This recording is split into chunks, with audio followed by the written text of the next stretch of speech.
мен баягы өтпөй калган депутаттарды действительно мазактабайм, мындай менин башыман дагы өткөн.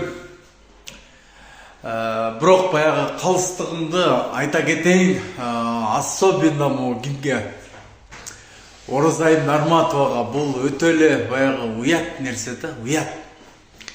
250 голос бул айыл кеңештин депутаттары, даже ошолор эң аз деген алар ошондой алат. Мен сен меникинен канча бир эсеге калып кеттиң. Айылда мен депутат болгом, ошол голостон сен канча эсеге калып кеттиң. Уят.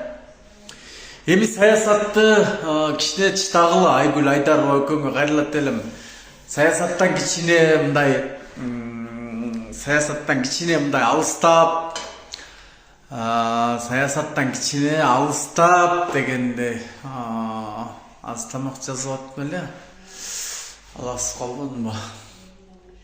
Саясаттан кичине алыстап, кичине бала болуп, бала жытын жыттап, кичине мындай неме кылгыла эми. Дагы 5 жыл күтөрүп, баягы 5 жылдан кийин деле ушул история болот. Өткөндө просто экөөңөр баягы эч ким койбой калып эле, биринчи Оразайым өтүп, анан анын ордуна кайра тиги Айгүл Айдаровасы келип калып эле, баягы по пути деп коет да мындай. Ушундай бир визиот болгон негизичи.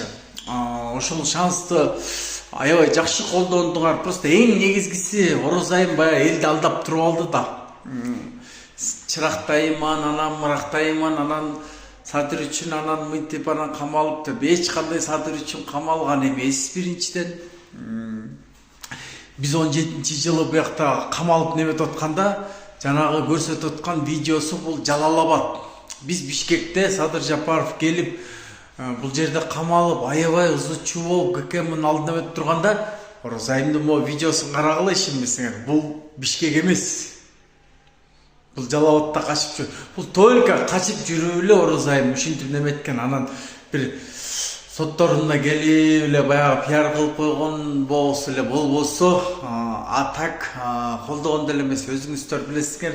Эми Россияда баягы адашып сүйлөп алышкан бийлик базуу боюнча, ошол жөнүндө кичине баягы камалган, бирок айланайын эмнени көрдүм, аны элдин баары эле камалып атат, мен деле камалгам, баары эле камалып атат, баары эле. Аны анчалык элге баягы мындай доомат кылып айтпаш керек, башка жагынан баштайдап жүрөсүң, башка кырсыкы иштериңди, маселелериңди чечтиң, например.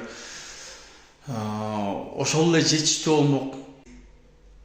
Эми болду, эми кичине семьяга дагы көңүл буруп, неме кыл, эми ачуу калтырбай жөн эле.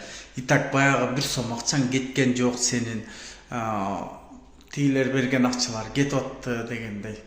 Ошо достор, муну жеткирип койгулачы, азыр мен кол бош боюнча тамак бышырып.